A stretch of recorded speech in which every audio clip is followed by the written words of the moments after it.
If you're a podcast host, listen up, this one's for you. My name is Allie Jackson. I'm the host of Finding Mr. Height, a dating and relationship podcast that I've been doing for 4 years now, sharing my positive and practical approach to dating that's built on my own life experience. And I wanted to share another experience that I've had, my secret behind monetizing my show. It's called Red Circle, and I was just telling my colleague about how much I love their platform. With Red Circle, not only am I getting a seamless hosting experience, but I also love the support I receive in ad sales. It's not just typical ad sales either. It's targeted opportunities based on my show and my life. And the platform is super simple. You just set your preferences and Red Circle matches you with sponsors that align with your show. You can vet every opportunity and their platform gives you great analytics. More recently too, my Red Circle team has brought me opportunities outside of my podcast on social media to really augment the podcast partnerships, bring them full circle. I just can't recommend them enough. If you want to give it a try, go to redcircle.com to get your free trial. That's redcircle.com for a free trial.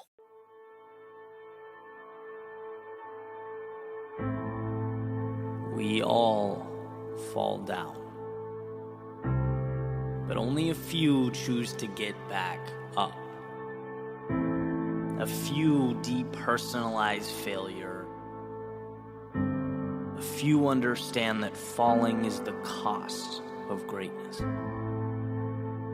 So your reality is not what happens to you. Your reality is how you internalize what happens to you.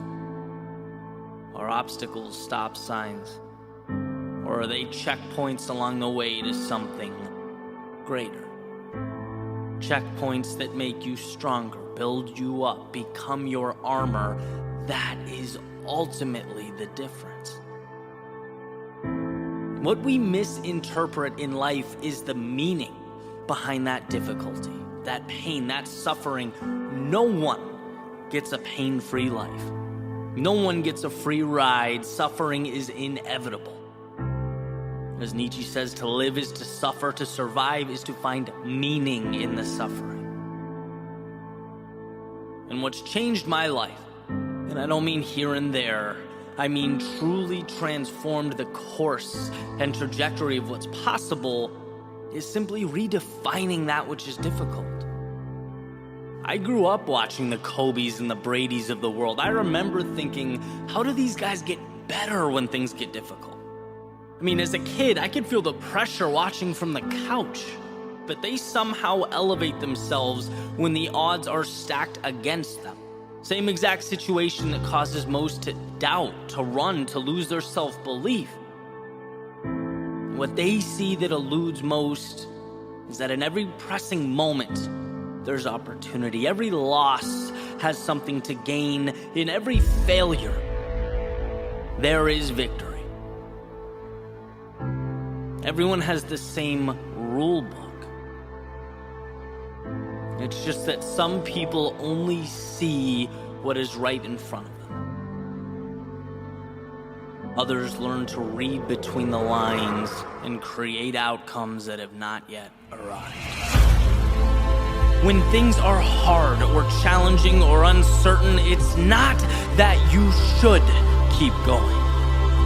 It's that you must keep going. Everything good, everything rewarding, worth having is on the other side of that struggle. Everything meaningful is built from the days you felt like there was no possible way to move on, but did anyway. That is the core of greatness. Carrying forward when it would have been easier not to. When you feel the hurt, the emotional turmoil, and I get it, we all do, but beyond that feeling, what are you willing to see? Beyond the ashes, what are you willing to build? What are you willing to do with those pieces? Because it can be nothing or it can be everything. It all depends on how you choose to step back and look at the world. Your perspective becomes the roadmap for your reality. So understand that feeling down or lost is normal, but staying down is a choice. There are no problems. There are stepping stones, the very situations that make you who you are. The little decisions that over time equip you to step up when it matters most. When the pressure's on, the odds are against you, the rest of the world says no. No matter how hard it gets, there is an answer. Rise above the emotion, the chaos, the present moment, and see the big picture. Not only will you survive, you will be better because of this. Because you kept moving forward when it wasn't easy. No matter how hard life got, you never lost sight of the opportunity. And that made all the difference.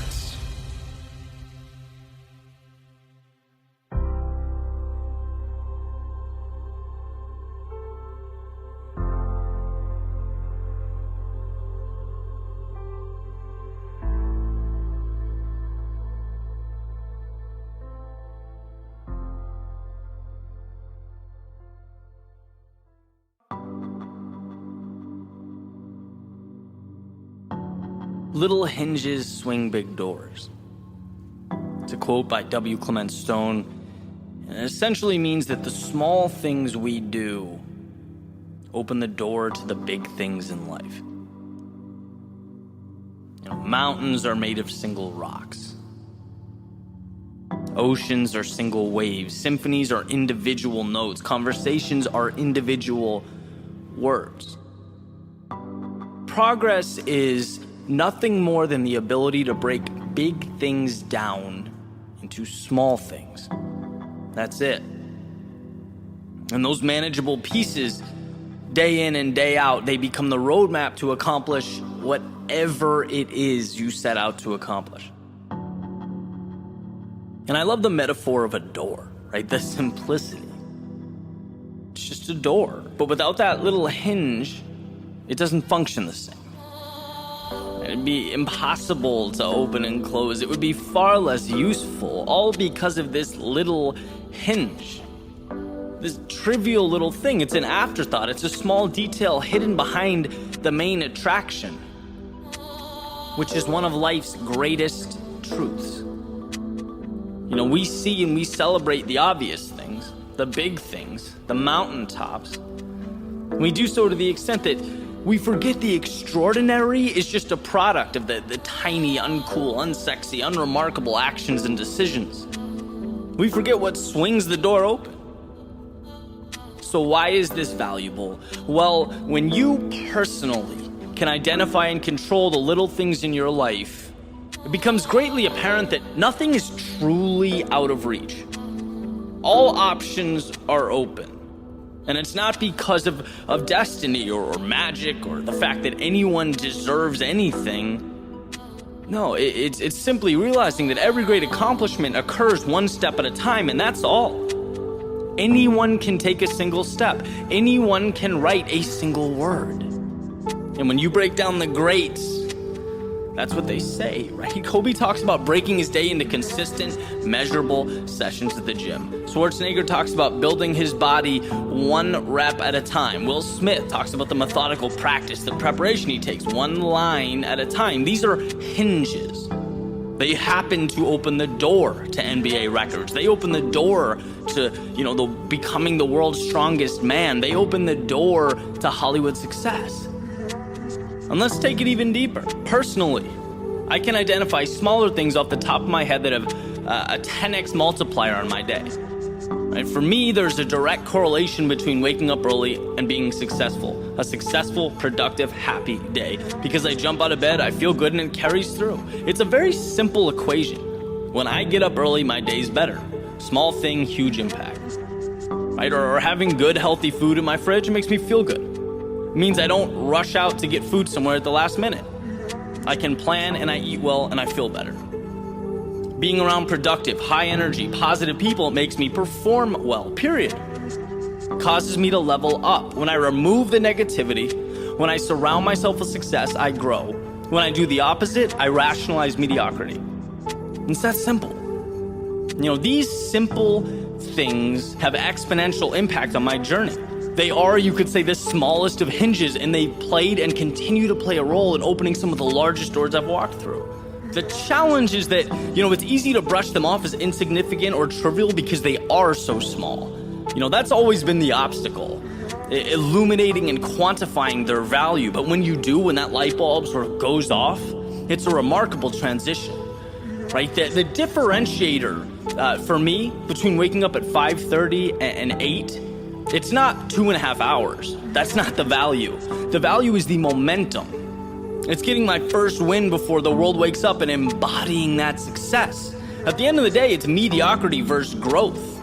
That's just how I am. That's how I feel. That is my tiny hinge. That is my advantage. Now, obviously, those are going to vary, right? Not everyone needs to wake up early. But I would advocate finding what makes you tick, finding that little hinge, paying attention, seeking out simple steps that have tremendous impact. Whether it's consistency, who you spend your time with, the courage to take a single step, try something new. These are seeds that often become the difference. You don't get substantial results without mastering the pieces that create the foundation. And when you remember what actually makes that door open, you put yourself in a position to walk through it.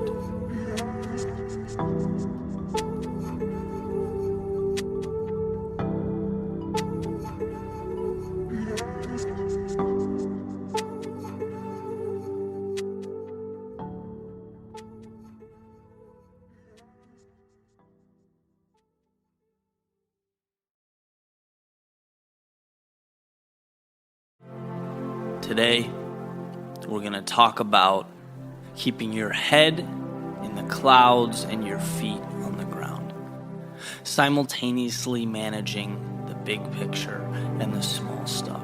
Non-stop belief that things will work, that there's an answer, that you're ultimately going to get there, and that you won't quit until you do, while also being brutally honest with the facts on the floor, the reality around you. A lot of times, I think there's a tendency to conflate positivity with a detachment from reality. But they're very different things. Right? You need them both for success to unfold. You need the big picture, and you need the minutia, the steps, the little things that add up over time. In the book Good to Great, Jim Collins calls this the Stockdale Principle, where Admiral Stockdale, I think at the time Commander Stockdale was shot down during Vietnam. He was prisoner of war for over 7 years in Vietnam, and it was just obviously a brutal experience.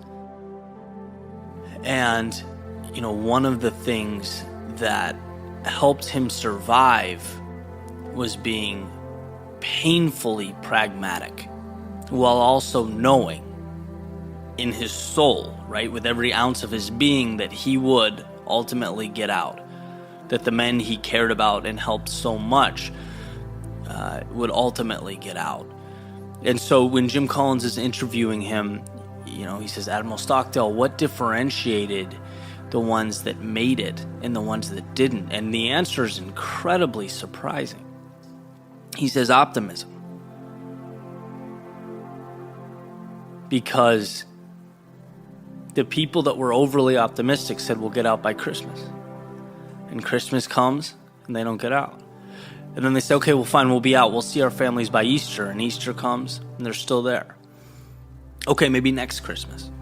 Next Christmas comes, nothing changes. He says those are the people that died of a broken heart. There was too big of a gap between the reality, the components needed to progress the way they wanted to progress and the way they were thinking. You have to be willing to look in the mirror and diagnose a situation. That's applicable to business, it's applicable to your personal life. Dream big, step small. Believe, but act. Be cognizant of the world around you, the reality that you're living in. Now, you can't change something that you don't understand intrinsically. You can't progress if you haven't analyzed something. And this is not about your capabilities. This is never a call to doubt yourself. It's to be strategic. This is just saying that you need to understand the realities so that you can improve upon them. If you want to be the next Michael Jordan, that's a huge ask. That's a lot. It's possible. You can do it. And you need to believe with every ounce of you that if that's what you want to do, it's a pursuit, worth taking. But you also need to know what it means to be Michael Jordan. You got to understand the commitment, how he sacrificed relationships. He sacrificed, his friends, his love life. He got up every single morning. All he did was basketball. How he took thousands of shots a day. How his mentality and his aggressive behavior, right? His mindset, the way he looked at life and approached life on and off the court. It required that he was so intense and so obsessed with winning that some people couldn't handle it. It meant that everything stopped except being the best. That's a big ask. A lot of people can't do that, don't want to do that. But that's what it takes. And to think you're going to be Michael Jordan without understanding, one, the commitment that's required and how you stack up, it's going to be in vain. I remember the CEO of the company that I work for right out of college, he used to say, look, you have to be able to be honest and say when your baby's ugly. Right? Look at what you have and be able to draw a line from where you want to be so you can fix it. So that's the point. If you can juggle those two things, you will be unstoppable. Unstoppable. If you can be the one to trust yourself enough to know that there is a big picture, you will pursue it relentlessly and you will get there. If you can take that and you can marry it to the little things, right, to the awareness, to promising yourself that you will continue to analyze, assess, and do what needs to happen on the ground, that you will be realistic, you will be pragmatic. When things fail, you won't sugarcoat it. You'll dive in. You'll look at why it failed so that you can pick up those pieces and build something stronger and continue to build, stack, and stand on what you've made. Those are the people that change the world. Those are the people that get things done, that get results. Dream big, step small. See you tomorrow.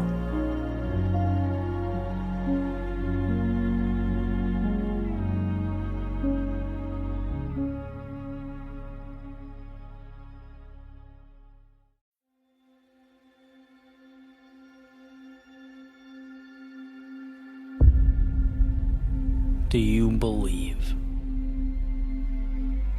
Do you believe that this world is yours? That space and that time are trustworthy passengers on your journey? Do you believe in the unseen? That what we know and what we don't, what's possible and impossible, they're not so different. They just need to be connected. Do you believe that one person can be the difference? That courage is a choice, and that if you have something to say, not saying it is a tragedy? Do you believe in your resilience? That when your back is against the wall, that when all seems lost, when everything is in doubt, we are presented an opportunity to evolve into something more? Do you believe that there is a way? That when the road ends, there is another path? That when you can't go around, you can go through. And when you can't go through, you can go over. Do you believe that the darkness before you is merely the absence of light? A light waiting to be created, brought to life? That nothing is meant to be, any void can be filled, and you are in fact the architect of that light.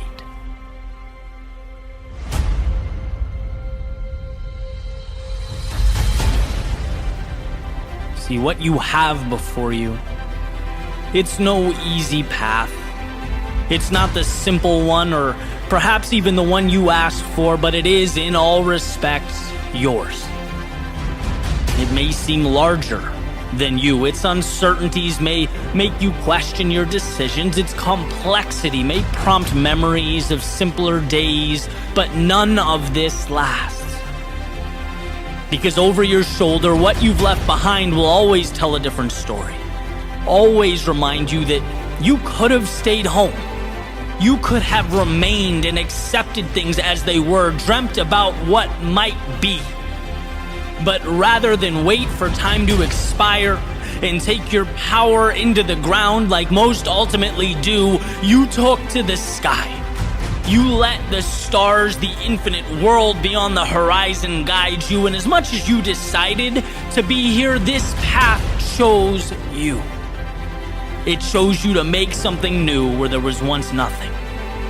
To exchange breath for the first time with an atmosphere conducive to your greatness. You did not know it was there the whole time, and how could you have?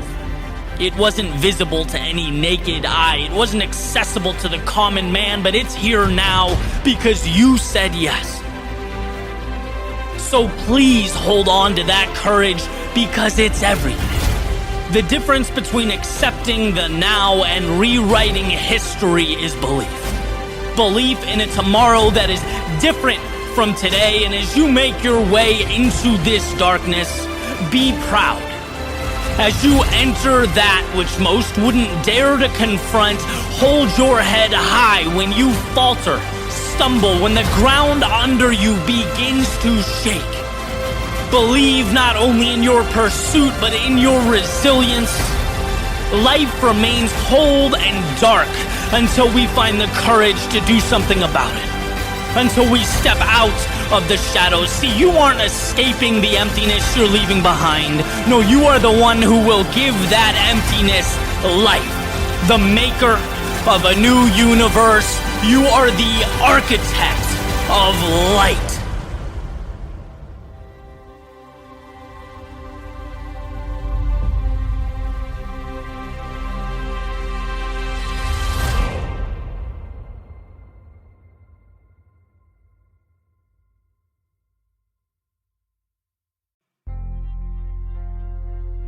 I was walking to my apartment last week, and I had a realization.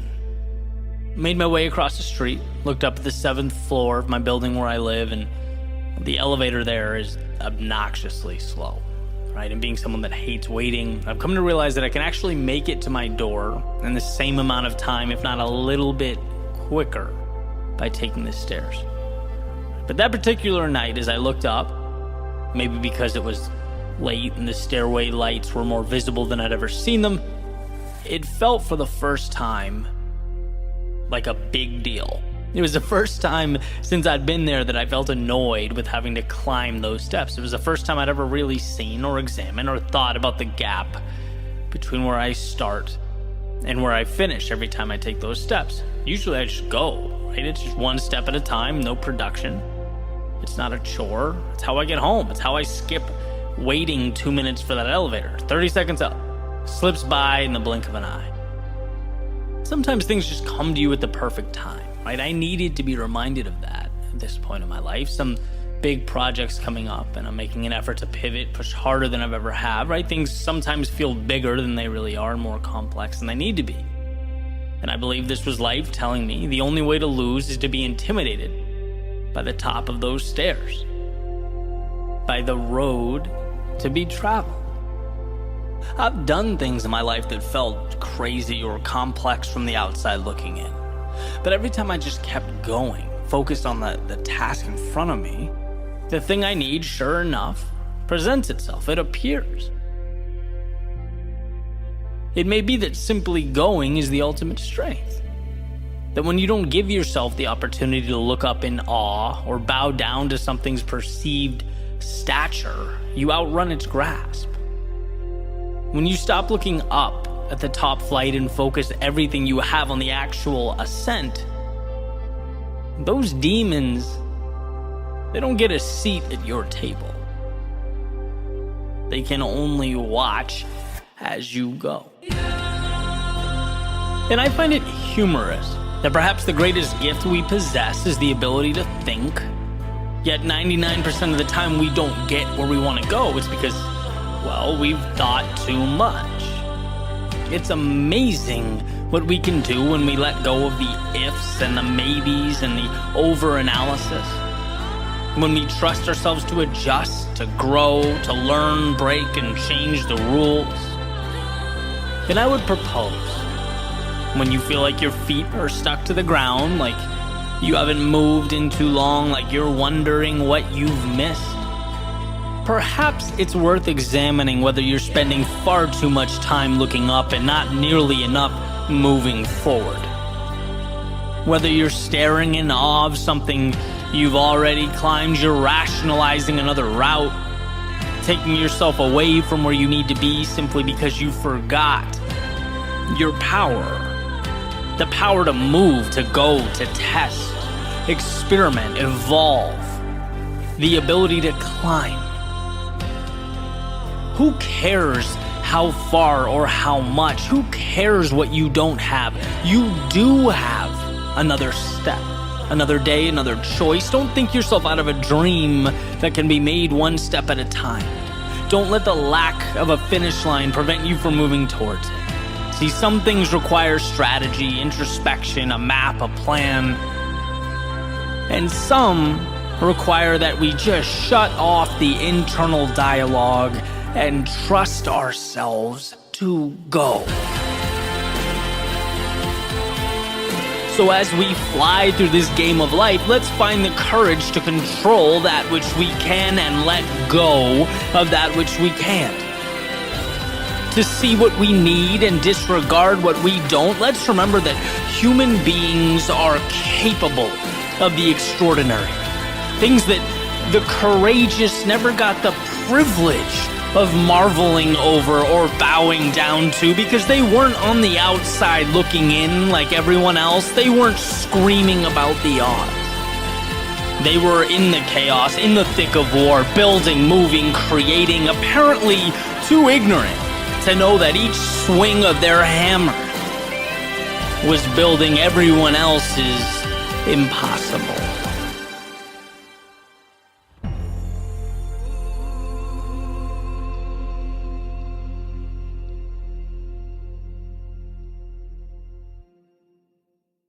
If you're a podcast host, listen up, this one's for you. My name is Allie Jackson. I'm the host of Finding Mr. Height, a dating and relationship podcast that I've been doing for 4 years now, sharing my positive and practical approach to dating that's built on my own life experience. And I wanted to share another experience that I've had, my secret behind monetizing my show. It's called Red Circle, and I was just telling my colleague about how much I love their platform. With Red Circle, not only am I getting a seamless hosting experience, but I also love the support I receive in ad sales. It's not just typical ad sales either. It's targeted opportunities based on my show and my life. And the platform is super simple. You just set your preferences and Red Circle matches you with sponsors that align with your show. You can vet every opportunity and their platform gives you great analytics. More recently too, my Red Circle team has brought me opportunities outside of my podcast on social media to really augment the podcast partnerships, bring them full circle. I just can't recommend them enough. If you want to give it a try, go to redcircle.com to get your free trial. That's redcircle.com for a free trial.